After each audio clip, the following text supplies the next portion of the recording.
Hi, everybody. Thank you for subscribing to my YouTube channel, Politics with Sherry Jacobus. And if you're not a subscriber, I hope you'll watch this and then subscribe and help me out. So this whole drama with Vladimir Putin and Donald Trump is, well, it's still drama. But I find it is something must have really gone badly in Alaska, because look who's going to be coming to Washington with President Zelenskyy, the Ukrainian President Zelenskyy. The UK Prime Minister, the Italian Prime Minister, the German Chancellor, the Finnish President, the French President, the NATO Secretary General, the European Commission President. I'd read their names, except, to be honest, I'll be butchering some of them, and I don't want to do that. So this is a sign that I think that something really, really, really went off the rails between Trump and Putin in Alaska. Now, we've seen the footage. We've seen the pictures of Trump's face. I mean, he's just ashen. It was just like after he met with Putin in Helsinki. These people, these two men are meeting privately. That is not supposed to happen.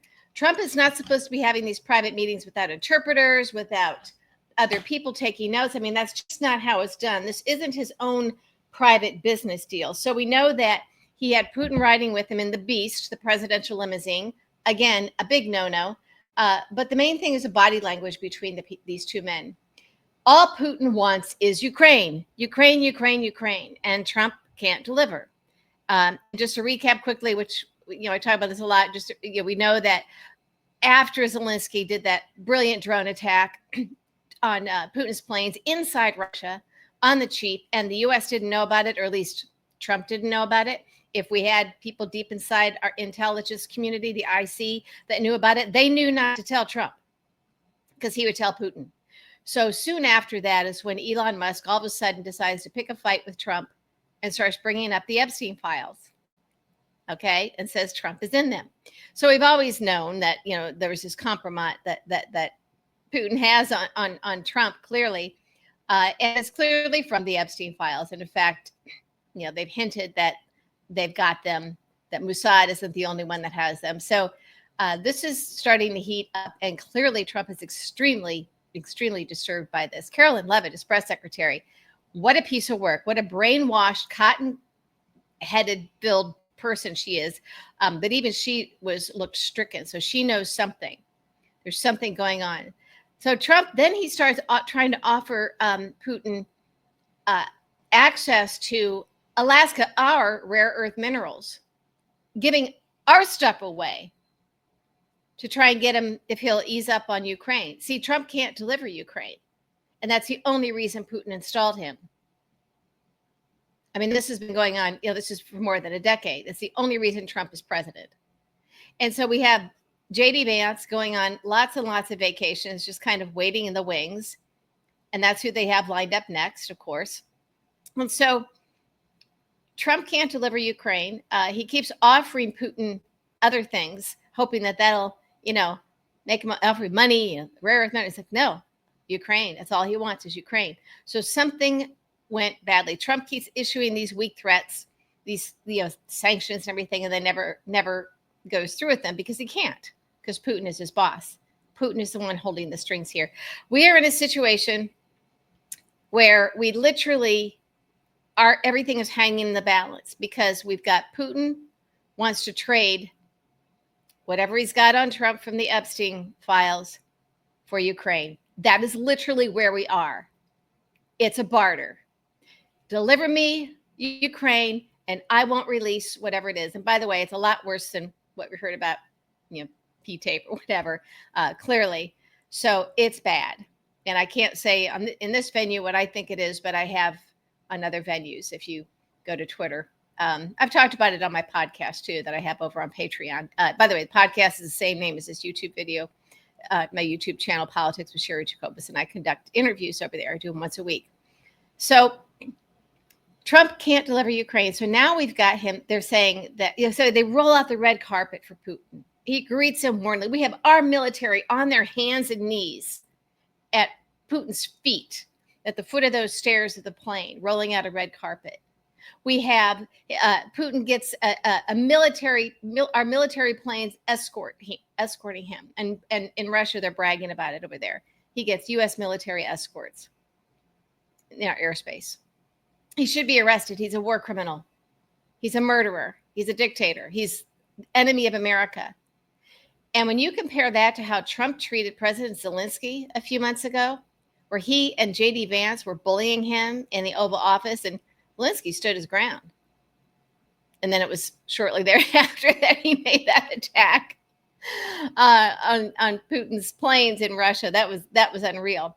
Well, we've got Trump sitting there saying to him, "You don't hold any cards. You have no cards in this." And he was holding cards, and the cards were those drones that he was going to be unleashing to destroy a good bit of Putin's warplanes. And inside Russia, he got inside Russia. And again, the whole thing only cost him $47,000. I mean, it's just, he humiliated Putin. So you think Putin is going to be humiliated again?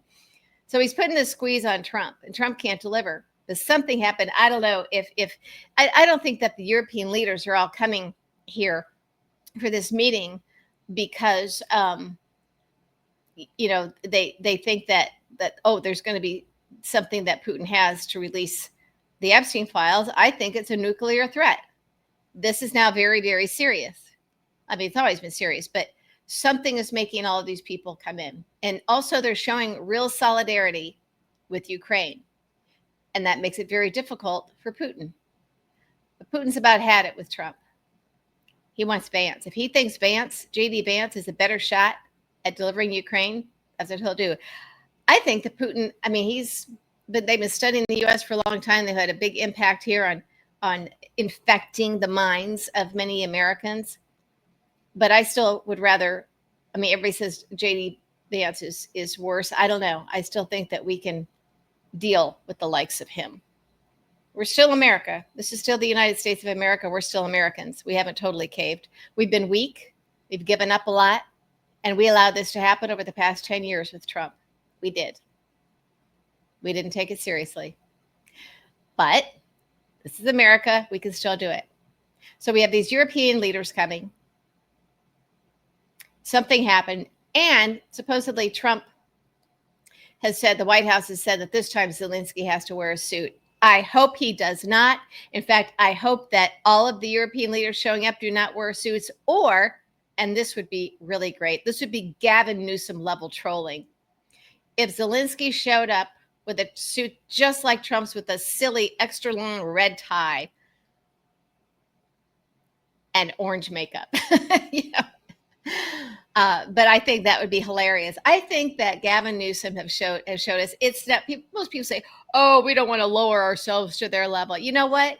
No, this is how you fight fire with fire. And Gavin Newsom is doing a brilliant job, and his staff is doing a brilliant job. And if you start getting European leaders to join in and other people of stature to join in, it matters.